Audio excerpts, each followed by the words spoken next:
Well, flu season, guess what? It's here, and doctors are warning that it's going to be bad. And let's be honest, I mean, flu season, nothing ruins the holidays more than sniffing and sneezing through all the festivities. Dr. Gustavo Freire is the founder of the Cleveland Clinic Florida Cough Center, a name that no sneezing about it. Let's go right to it. Good morning, sir. Good morning. Thank you for having me. Oh, absolutely. I got to ask you right at the gate, Doctor, what can we expect from the 2017-2018 flu season? You know, predictions are always difficult for the flu season. But we do know that the Southern Hemisphere, they have a really tough season. Australia reported large number of patients with flu this year. So we should be prepared for the tough season. I mean, it's bad enough trying to predict what kind of season it's going to be, but then you got to predict what kind of flu vaccine to put out there, right? How effective is it this year? That's absolutely right. You know, flu vaccine, this is another thing that is really hard to predict. They're going to go from 50% effective for the virus that is circulating all the way to 90%. We do know what kind of viruses we have in the Australia area, and those are the ones that have been put into the vaccine that we have today. So we're hoping that it's going to be effective more than 50%, and that's all the prediction that the CDC and most of the researchers have put out there. Dr. Freire, can you settle an argument that I've had with family members for years? What is the difference, the key difference between the flu and just a common cold?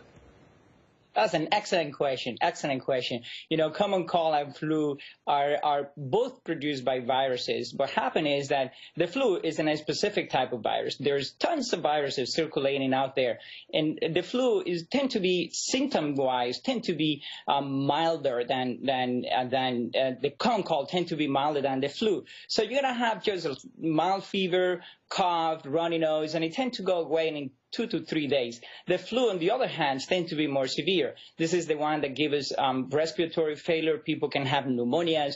They can have a lot of issues with the flu. So the main difference is both of them, the similarities, both of them are viruses. The difference are the severity of the symptoms. So say we didn't get the shot and now we're suffering the flu. What are your top 5 natural remedies?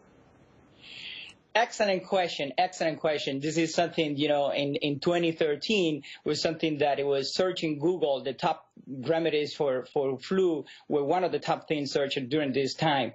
I usually recommend my patients, number 1, the vaccine. The vaccine has to be there. Number 2, we all need to work together to decrease and prevent the transmission of the virus. So hand washing should be there.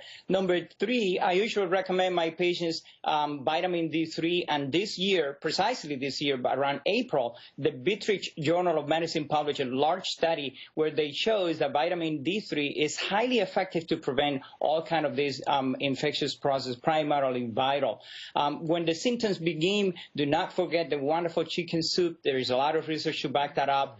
I also recommend my patient to use saline nasal spray that contains xylitol, which is a natural remedy and is wonderful for stuffy nose, runny nose. I recommend ginger. Ginger is fantastic. It's an anti-inflammatory. So I usually recommend those top 4 to 5 to my patients. Okay, Dr. Freire, what a wealth of information. Thank you so much for giving us some heads up on how to deal with these cooties. I do love those things, honey, ginger, great advice. Absolutely. There you go. Good stuff. All right, we'll still head on a